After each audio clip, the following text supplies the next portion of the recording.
안녕하세요. 딸아이 하나를 둔 30대 여성입니다. 남편과는 이혼 소송 중인데 이제 거의 다 끝나가요.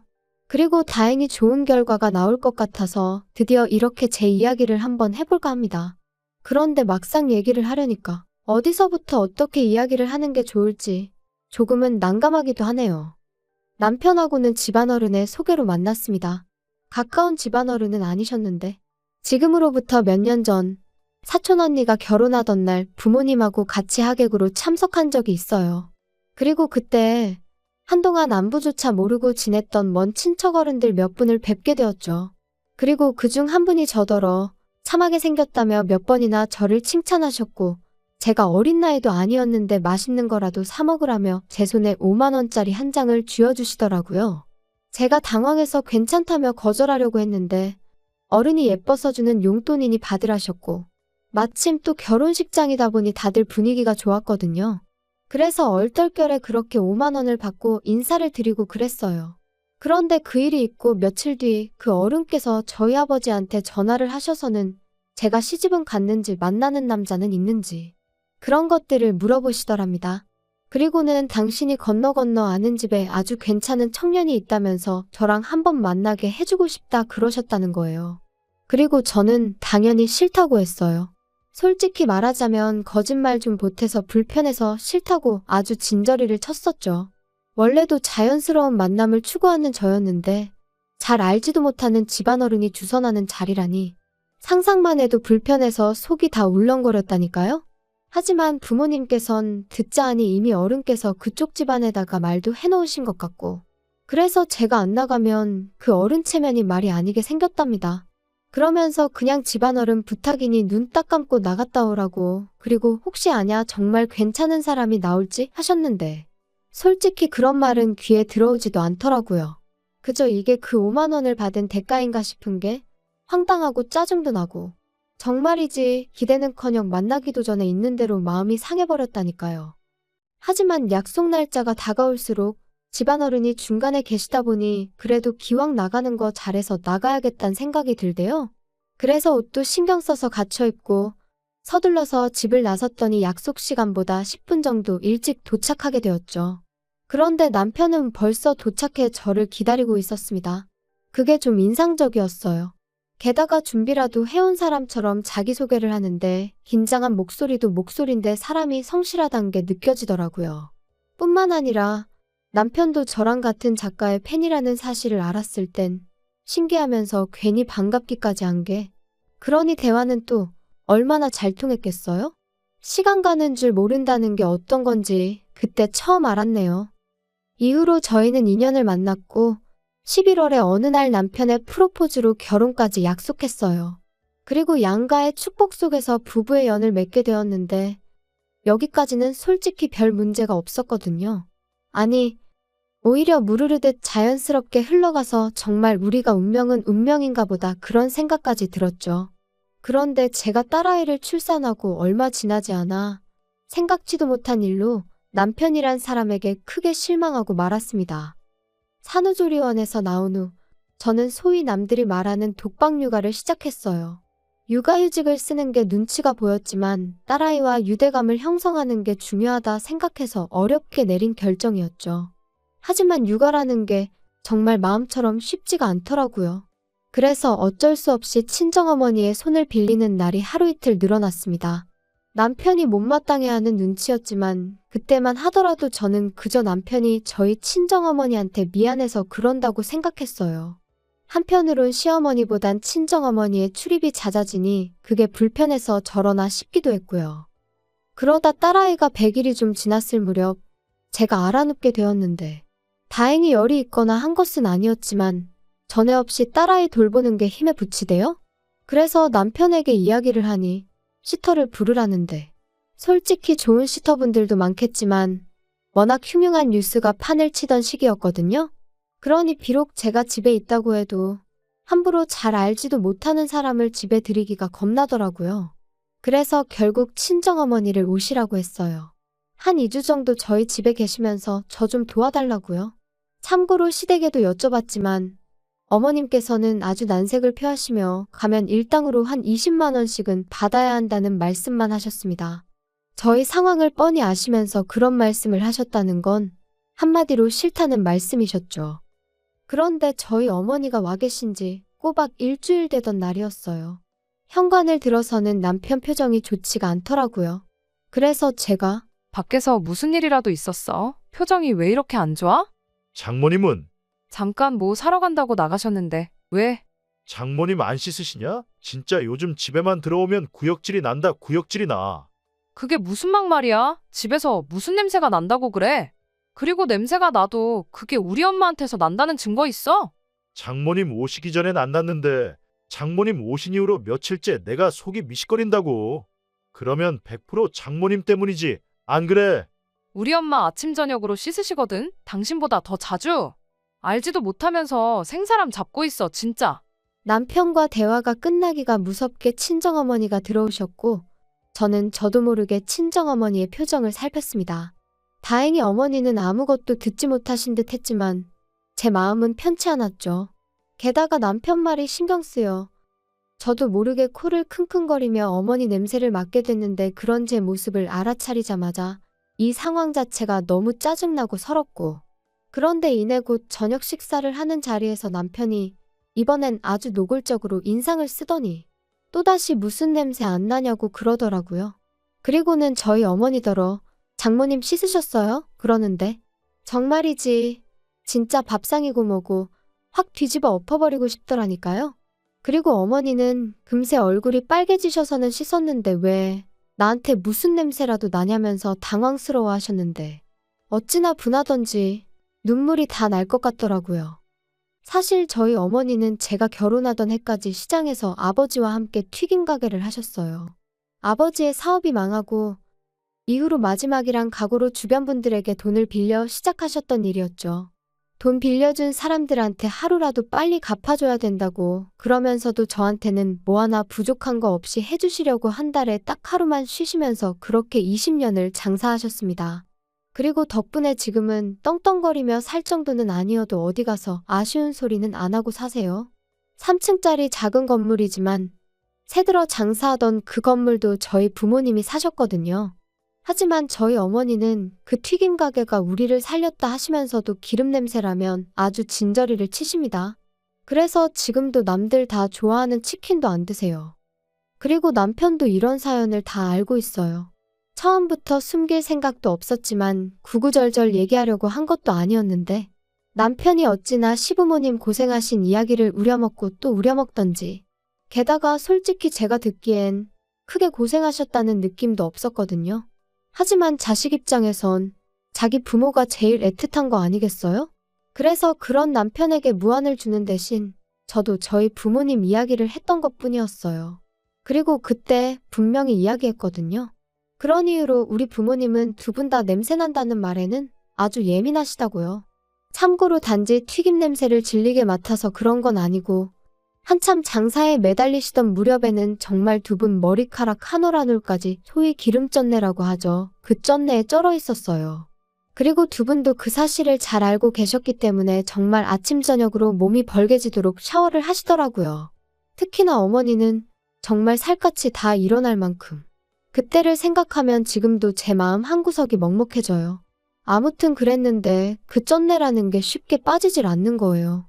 그래서 결국엔 그 쩐내 때문에 싫은 소리를 듣게 되는 상황이 종종 있었고 그러니 다른 사람도 아닌 남편이 저희 어머니한테 냄새로 무안을 주었다는 사실을 저로서는 도무지 받아들일 수가 없었습니다. 그래서 이튿날 죽이 되든 밥이 되든 내가 애를 보겠다 하고 어머니는 가시라고 했어요. 며칠 같이 지내면서 어머니가 좀 편하게 대해주니까 인간이 장모 어려운 줄을 모르고 저딴 식으로 나오나 싶기도 했고 괜히 좋은 마음으로 오셔서는 상처만 받고 가시면 안 된다 싶었거든요. 남편이 하다못해 조심스럽게 여쭤보기라도 했다면 조금 위로가 되었을까요? 지금도 잘 모르겠어요. 확실한 건 있는 대로 인상을 찡그리며 싫은 티를 낸 그 얼굴이 제 뇌리에 너무나 선명하게 남았기에 며칠이 지나가도 남편이 꼴보기도 싫었다는 거죠. 그리고 말이 나왔으니 말이지만 까놓고 말해서 저라고 시부모님이 하시는 행동이 전부 다 마음에 들었겠어요? 식사 도중에 아버님은 트름을 열대 뻔은 하시는 분이셨고 어머님은 설거지거리를 못하러 만드냐며 한 번도 반찬을 덜어서 드시질 않으셨습니다. 그래도 저는 평생을 저렇게 사신 분들이니 어떻게 다 내 입맛에 맞추겠나. 어쩌다 한 번이니 그냥 내가 이해하면 된다 생각하고 넘긴 적이 한두 번이 아니었어요. 그런데 남편이 먼저 그런 식으로 나오니 저도 더는 참지 말아야겠다고. 그게 뭐라고 아주 단단히 결심을 하게 되더라니까요. 그런데 그 일이 있고 얼마 지나지 않아 저는 청천벽력 같은 사실을 알게 되었습니다. 그렇게 친정어머니를 가시게 한 후로 마음 한켠이 답답하고 묵직한 게 그러다 하루는 그냥 무작정 친정부모님을 만나러 가고 싶더라고요. 그래서 연락도 없이 친정을 찾았는데 집안이 온통 어질러져 있었어요. 제가 알던 친정집 같지 않아서 도둑이라도 든 줄 알았을 정도로 말이죠. 그리고 그 사이에서 웬 서류 뭉치가 제 눈에 들어왔는데 그건 바로 어머니의 병원 서류였습니다. 게다가 그제서야 식탁 위에 잔뜩 늘어난 약봉지도 눈에 들어오고 결국 이게 다 뭐냐는 제 추궁에 아버지께서 친정어머니가 폐암 위기라는 사실을 털어놓으셨어요. 그런데 더 충격적이었던 건 어머니도 아버지도 진작부터 알고 계셨으면서 임신 중인 제가 놀랄까봐 비밀로 하고 계셨다는 거였죠. 제가 어떻게 그러실 수가 있냐고, 그러다 어머니가 돌아가시기라도 하셨으면 나는 어떻게 살라고 그런 거냐고. 원망이라고 해야 할지 그때 그 감정은 한마디 단어로 설명할 수가 없네요. 아무튼 이후로 저는 바로 어머니를 모시고 병원을 찾았습니다. 그리고 의사가 말하길 당장이라도 병원에 입원하셔서 치료를 시작하는 게 좋겠다대요. 그런데 어머니께서 아주 완강히 거절을 하셨어요. 평생 장사만 하다가 이제 좀 사람답게 살려는데 병원에 갇혀있고 싶지는 않다고요. 그리고 저도 아버지도 그런 어머니의 고집을 도무지 꺾을 수가 없었죠. 그래서 어쩔 수 없이 일단은 아버지께서 어머니의 병간호를 시작하게 되셨네요. 그런데 나이든 부모님을 두신 분들이라면 다들 아실 거예요. 아버지가 어머니를 챙기는 것과 어머니가 아버지를 챙기는 건 사실 같을 수가 없다는 걸요. 저희 부모님도 그랬습니다. 제가 보기엔 아버지는 아버지대로 최선을 다해서 어머니를 챙기고 계셨지만 평소 깔끔하신 어머니의 야무진 손끝을 따라잡기엔 턱없이 부족하더라고요. 그래서 제가 일주일에 2번 정도 어머님께 딸아이를 맡기고 친정을 찾기 시작했는데 이때도 생각해보면 말도 못해요. 남편은 저더러 결혼을 했으면 친정일은 좀 잊고 살아야 하는 거 아니냐며 언제까지 자기랑 딸은 팽개치고 친정만 그렇게 쫓아다닐 거냐면서 어이가 없었죠. 제가 할 일 없이 친정 부모님이랑 꽃놀이나 다니는 것도 아니었잖아요. 게다가 막말로 남편이 뭘 좀 도와주기라도 했으면 말을 안 해요. 자기는 돈 번다는 이유로 집안일엔 손도 까딱 안 하기 일쑤였으니까요. 근데 이제 제가 친정을 챙기면서 자기 저녁밥을 못 챙기는 일이 종종 생기니까 그게 그렇게 억울했던 건지. 게다가 딸아이를 팽개쳤다니 그것도 어머님한테 하루에 5시간 일주일에 2번 부탁드린 것뿐이었는데 세상에 그런 억지가 어딨냔 말이죠. 말이 나왔으니 말인데 어머님은 어머님대로 자기가 이 나이에 손녀 보느라 이게 무슨 생고생이냐며 그럴 거면 너는 육아휴직인지 뭔지 그건 왜 했냐. 얼마나 싫은 소리를 해대셨는지 몰라요. 아무리 그래도 사돈이 아프다는데 까놓고 말해서 과일 바구니 하나라도 보내실 생각은 안 하시고 그저 당신 불편한 것만 투덜투덜. 가뜩이나 남편도 꼴보기가 싫은데 어머님까지 왜 이러시나. 시간이 갈수록 그나마 남아있던 고마운 마음은 온데간데 없어지고 그저 얄밉다는 생각만 들었던 게 솔직한 제 심정이에요. 그런데 안 좋은 일은 왜 그렇게 연달아 터지는지.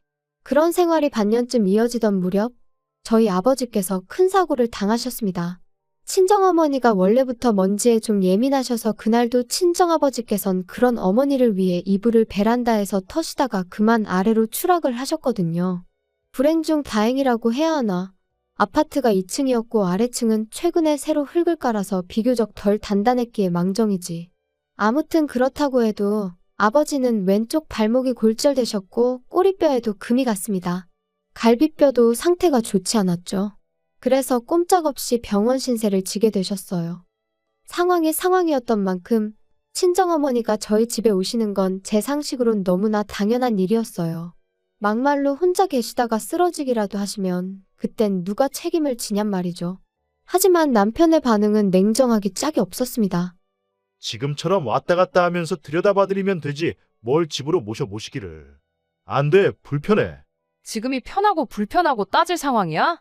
난 우리 엄마 절대로 혼자 계시게 못해. 뭐 못하면 어쩔 건데 장인 장모님 돈도 있으신데 사람 쓰시면 되잖아.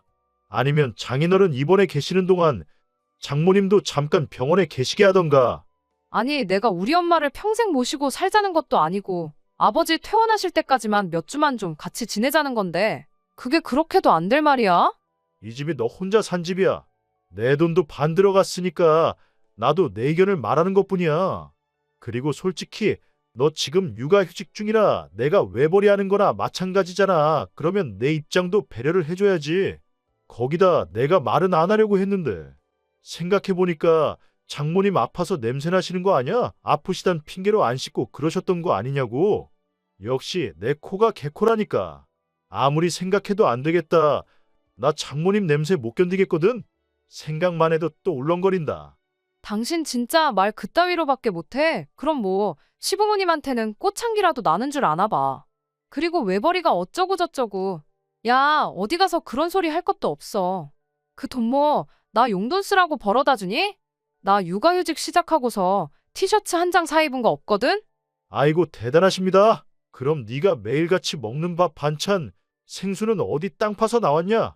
남편과 말 같지도 않은 소리를 하며 다투는 제 자신을 보니 말 그대로 현타가 오더라고요.